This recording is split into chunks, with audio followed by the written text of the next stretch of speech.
जय श्री कृष्ण। आज हम भगवान श्री कृष्ण की जन्म कथा सुनेंगे।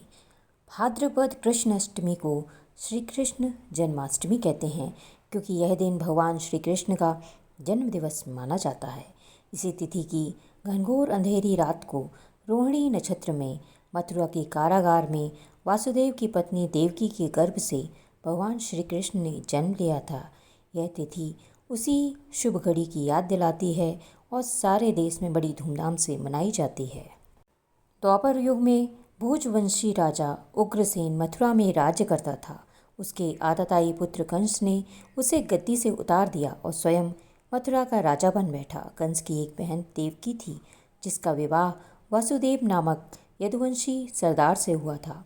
एक समय कंस अपनी बहन देवकी को उसकी ससुराल पहुंचाने जा रहा था। रास्ते में आकाशवाणी हुई, हे कंस, जिस देवकी को तू बड़े प्रेम से ले जा रहा है, उसी में तेरा काल बसता है। इसी के गर्भ से उत्पन्न 8वां बालक तेरा वध करेगा। यह सुनकर कंस वासुदेव को मारने के लिए उद्यत हुआ। तब देवकी ने उससे विनयपूर्वक कहा, मेरे गर्भ से जो संतान होगी उसे मैं तुम्हारे सामने ला दूंगी। बहनोई को मारने से क्या लाभ है।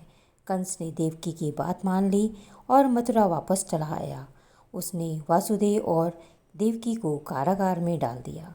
वासुदेव देवकी के एक एक करके 7 बच्चे हुए और 7 को जन्म लेते ही कंस ने मार डाला। अब 8वां बच्चा होने वाला था। कारागार में उन पर कड़े पहरे बैठा दिए गए। उसी समय नंद की पत्नी यशोदा को भी बच्चा होने वाला था। उन्होंने वसुदेव देवकी के दुखी जीवन को देख 8वें बच्चे की रक्षा का उपाय रचा।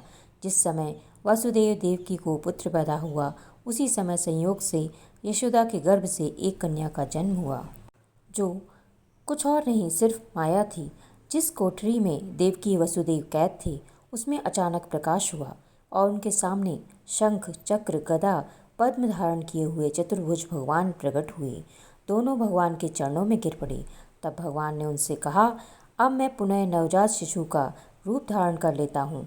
तुम मुझे उसी समय अपने मित्र नंद जी के घर वृंदावन में भेज आओ और उनके यहाँ जो कन्या जन्मी है उसे लाकर कंस के हवाले कर दो। इस समय वातावरण अनुकूल नहीं है, फिर भी तुम चिंता न करो। जागते हुए पहरेदार सो जाएंगे, कारागार के फाटक अपने आप खुल जाएंगे और उफनती अथाह यमुना तुमको पार करने का मार्ग दे देगी। उसी समय वासुदेव नवजात शिशु रूप श्री कृष्ण को सूप में रखकर कारागार से निकल पड़े और अथाह यमुना को पार कर नंद जी के घर पहुँचे। वहाँ उन्होंने नवजात शिशु को यशोदा के बगल में सुला दिया और कन्या को लेकर मथुरा आ गए। कारागार के फाटक पूर्ववत बंद हो गए। अब कंस को सूचना मिली कि वासुदेव देवकी को बच्चा पैदा हुआ है।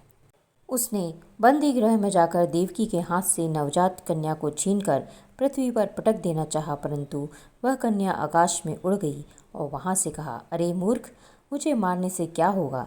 तुझे मारने वाला तो वृंदावन में जा पहुँचा है। वह जल्द ही तुझे तेरे पापों का दंड देगा। यह सुनकर कंस बेहद क्रोधित हुआ। उसने कई बार बालक कृष्ण को मारने का प्रयास किया, लेकिन ऐसा नहीं कर पाया और अंत में जब भगवान कृष्ण युवावस्था में पहुँचे, तब उन्होंने कंस का वध किया। जय श्री कृष्ण।